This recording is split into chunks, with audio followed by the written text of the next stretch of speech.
जय श्री कृष्ण।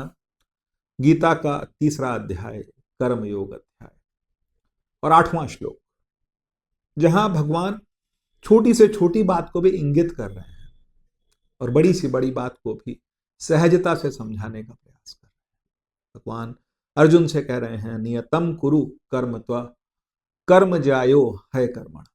भगवान अपने भक्त से, अपने सखा से कह रहे हैं, तुम्हें अपने निर्धारित वैदिक कर्तव्यों का पालन करना ही चाहिए, क्योंकि कर्म हमेशा अकर्म से श्रेष्ठ है।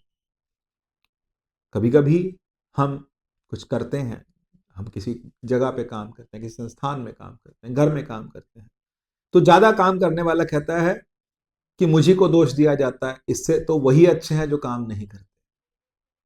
यहां भगवान की बात निकल करके आती है, क्योंकि ज्यादा काम करने वाले के दोष भी निकलेंगे। वो कहते हैं मेरी भलाई तो तुम कहते नहीं, मेरी अच्छाई तो तुम कहते नहीं, तुम मुझे बुरा बताते, बुरा नहीं बताते। यहां पर कुछ जगहों पर, क्योंकि जब काम होगा, कुछ होगा तभी तो कुछ कहा जाएगा, जब कुछ होगा ही नहीं तो क्या कहा जाएगा। और भगवान क्या कह रहे हैं, कर्म अकर्म से सदैव श्रेष्ठ है। कर्म बंद करने से शारीरिक भरण पोषण भी संभव नहीं है। हमारे जीवन में 4 पुरुषार्थ बताए गए हैं। पहला है धर्म, दूसरा है अर्थ, तीसरा है काम, चौथा है मोक्ष। धर्म क्या है? कर्तव्य कर्मों को करना, जो मेरे सामने कर्म आएंगे वो मुझे करने, वो धर्म है। और धर्म के साथ साथ अर्थ, जीवन का निर्वाह करने के लिए अर्थ चाहिए। अब या तो प्रारब्ध इतना बलिष्ठ हो कि मेरे पास कुछ करने को है भी नहीं, लेकिन मेरे पास पैसा स्वयं आ रहा है, जैसा कि देखा जाता है कि मिडिल क्लास के लोगों पे नहीं मिलता। काम करेंगे तभी पैसा मिलेगा, 1 या 2 महीने का, 3 महीने का बैकअप फंड होगा, इससे ऊपर नहीं होता।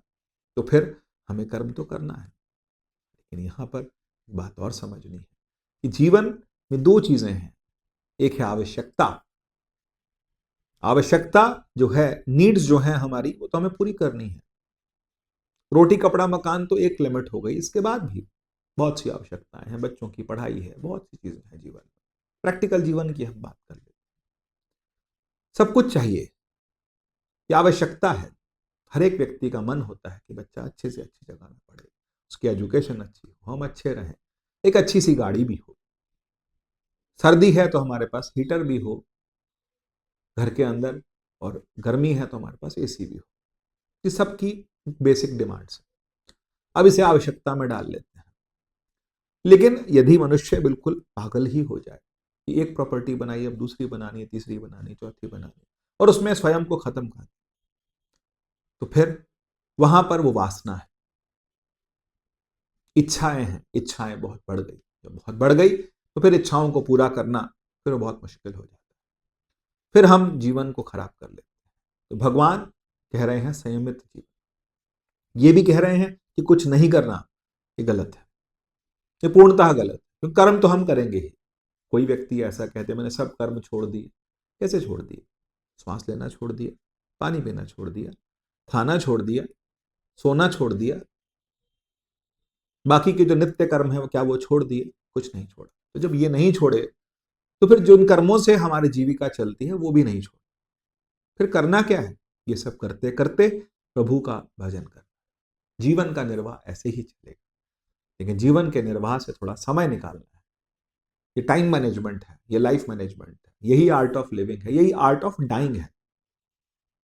हम कहते हैं एक जीने की कला है, एक मरने की कला है।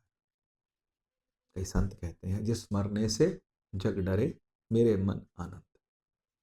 और यहीं पर मरने से ही पाइए पूर्ण परमानंद। तो जीना मरना ये हमारे मुझ में होता है।